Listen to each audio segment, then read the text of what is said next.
in the middle of downtown Austin, and this is our first review video for the actual Cinefanatics channel. We've done these before. We've done on the Method Living channel, my channel, but now we're starting the Cinefanatics channel. Welcome to the review of Ant-Man and the Wasp. My name is Chris Adams. And I'm Robert Adams. And we are the Cinefanatics. Okay, so question. Why are we in downtown for this video? I'm glad you asked. So far we've been doing our review videos, basically sitting on the couch in an apartment. I thought for this one it'd be nice, first of all, to get some fresh air. Second of all, because there's actually a new app that's been developed by Pimtech that will allow us to actually shrink, much like Ant-Man does in the movie.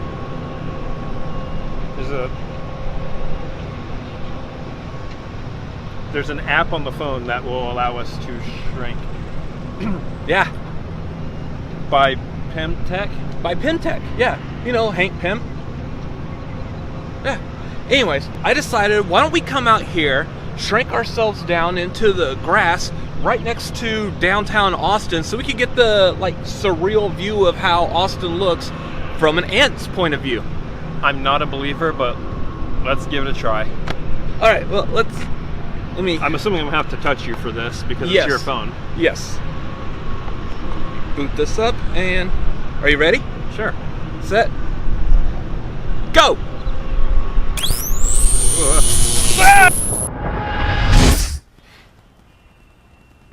Whoa. That's not right. That's definitely not right. That wasn't supposed to happen that way. Whoa.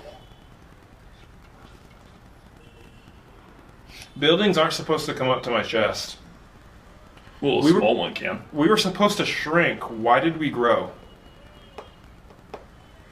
Oh, so apparently this app is like the demo ad version.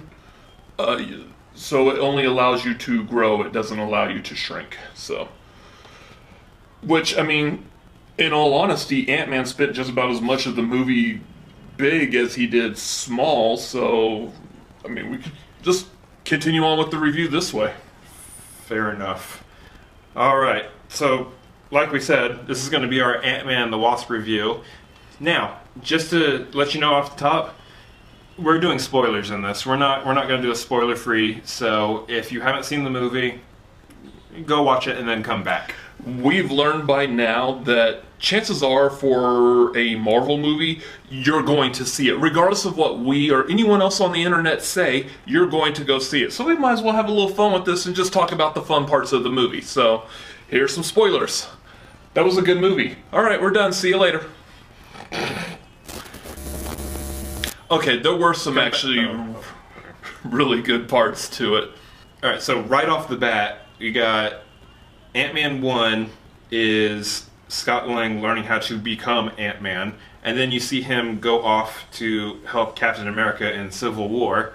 So now you come into Ant-Man 2. First of all, Ant-Man 2 coming right after Infinity War, so where's Ant-Man been in Infinity War? Are we going to find out here? Yes, we are. We are, actually. As it turns out, the events of Civil War, what happened in Civil War, led him to being put on house arrest in Ant-Man 2, which... convenient. Yeah. Super convenient, actually. And you have the FBI who are trying to catch him just in case he's, leaving the house or doing something. They're trying to catch him and trying to trip him up again so they can throw him back into jail. But Scott Lang's being a good boy.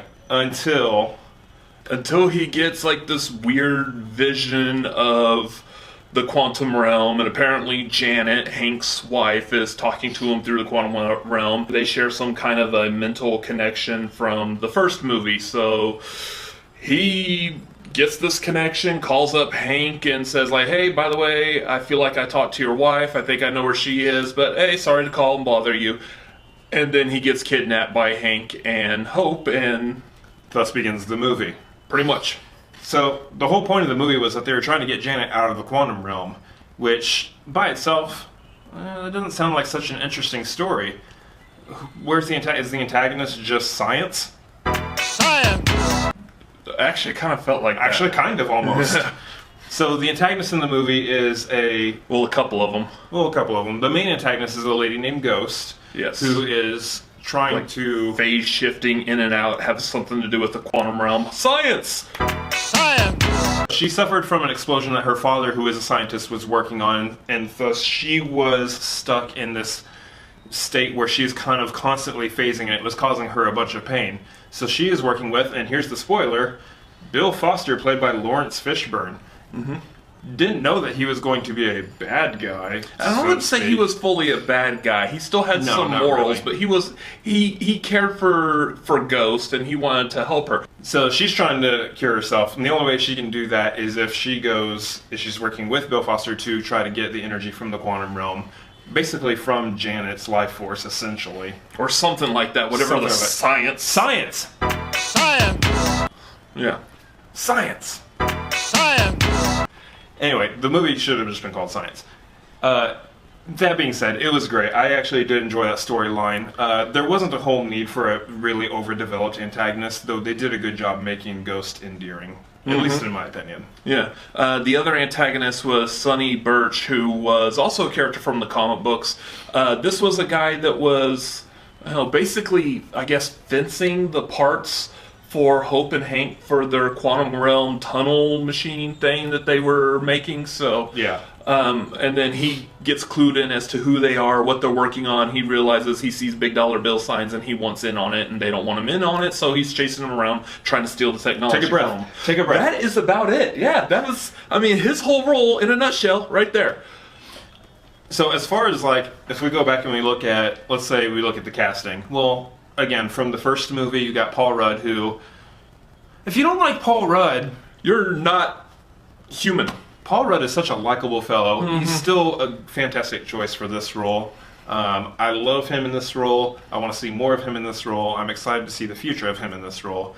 Evangeline Lilly, who we got a taste of as Hope in the first movie, really standing out in this one, getting a chance to kick butt and take names. I liked her a lot more in this movie than I did in the first one. Mainly because she had a better haircut this time. That's true, too. I can't stand her haircut in the first movie. Just, oof. They were trying to do the comic book Janet Van Dyne. No, it just wasn't working. Yeah. So, she really had a chance to shine in this movie.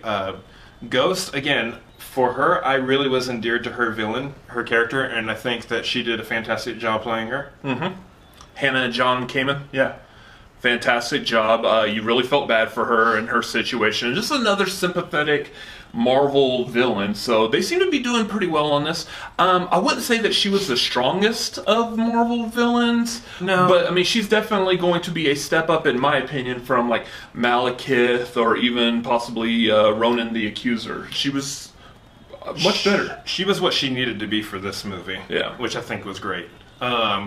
Lawrence Fishburne is Bill Foster. If Hank Pym's going to be older, Bill Foster being older, I feel like that just works out. Sense. I really enjoyed that casting in him. Kind of doing that crazy transition from playing Perry White in the DC EU, we don't talk about it, to the MCU, we do talk about it. Yeah. Pretty much. One of the other things that I really liked about the movie was the amount of humor. Mm-hmm. They didn't go overboard on the humor. They still got a lot of the same vein humor that was in the first one. But the jokes were good. They hit pretty hard. Yeah. Really liked them. And on top of that, the thing I really liked was the Stan Lee cameo in this one. Oh my gosh, the Stan Lee cameo was perfect. Just the whole, I lived through the 60s and this is, now I'm paying for it. That was one of the best lines he's probably said in almost any movie. Given the fact that he's had, his catchphrase, Excelsior or Enough Said or something. Yeah, that was great. Like you said, the humor, for me, the humor just hit every single joke. Everything about it was fantastic. I hear some reviewers didn't necessarily like Randall Park as Jimmy Woo. I thought his character was the hapless agent who's trying to track him down.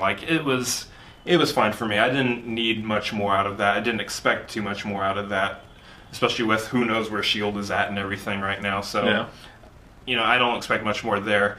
But the overall, the humor, every joke I felt nailed it.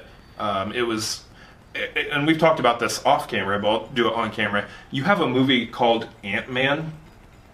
You can't take it You seriously. cannot take that seriously. Now that you've seen Doctor Strange, what more can you do? Well, they gotta dive back into the quantum realm is what they can do. And they do, and they play with that up very well, too. Yeah.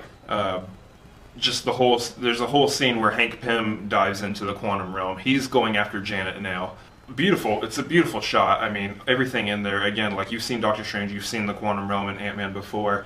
Marvel is just nailing the visual effects on this one. It's a good visual effect. Keep on doing what you're doing, Marvel. Keep doing the visual effects. Those visual effects, better than, well, anyway.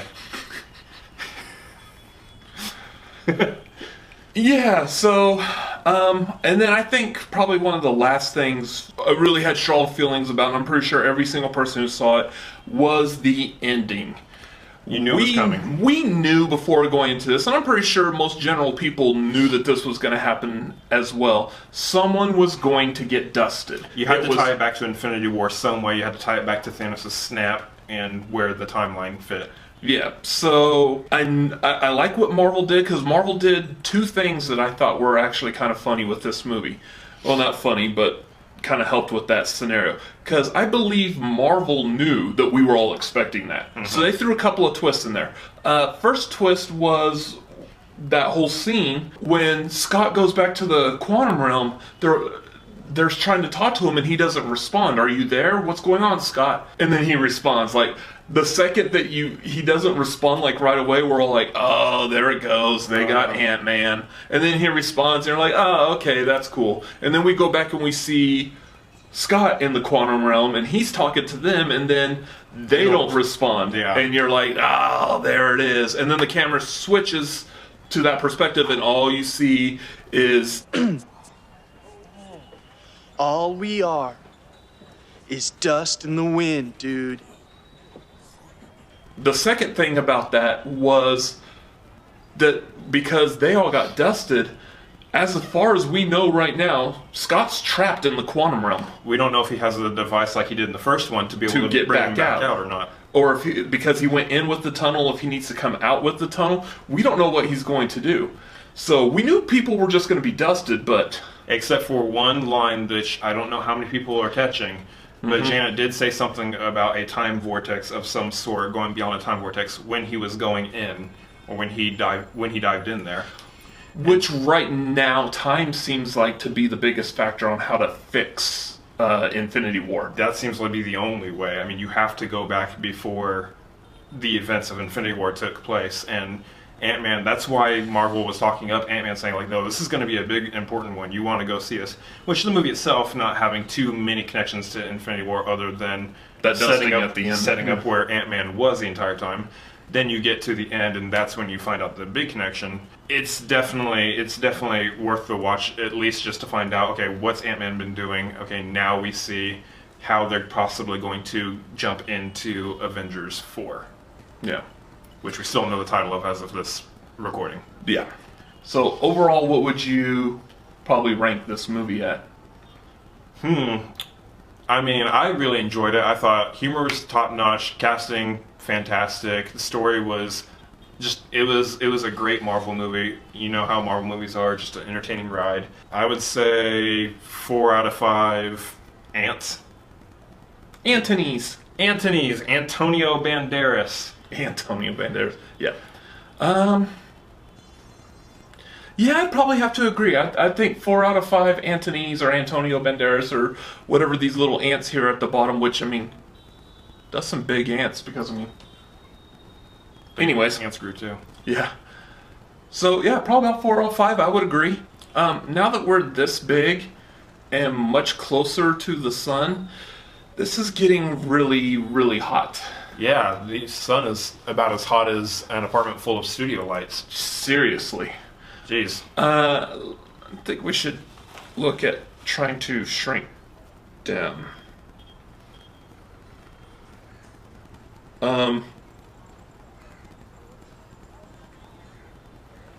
So, again, this is the ad version. You have to pay to get the full version, which includes shrinking.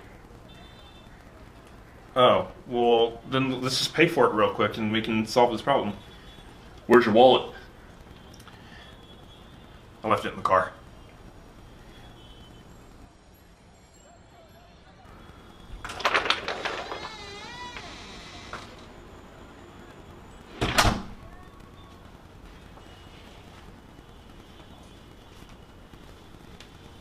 the heck happened to this apartment? It's like a city behind me. What? Hey, anyway, it's your friendly neighborhood Deadpool here. See, I stole that from Spider-Man, it's funny. I am here in the middle of Austin, Texas, and here's what you need to do. You need to subscribe to Cinefanatics now. Do these YouTube things or whatever they like to say. Hit that subscribe button, smack that subscribe button, kick that subscribe button. Do things to the subscribe button. Anyway, you need to go do that, and you need to hit the like, you need to comment, go follow them on all the social medias, go follow Method Living Productions, do all the things. Where did this wristband come from? I didn't go to VidCon. This is still a terrible green screen. I'm leaving.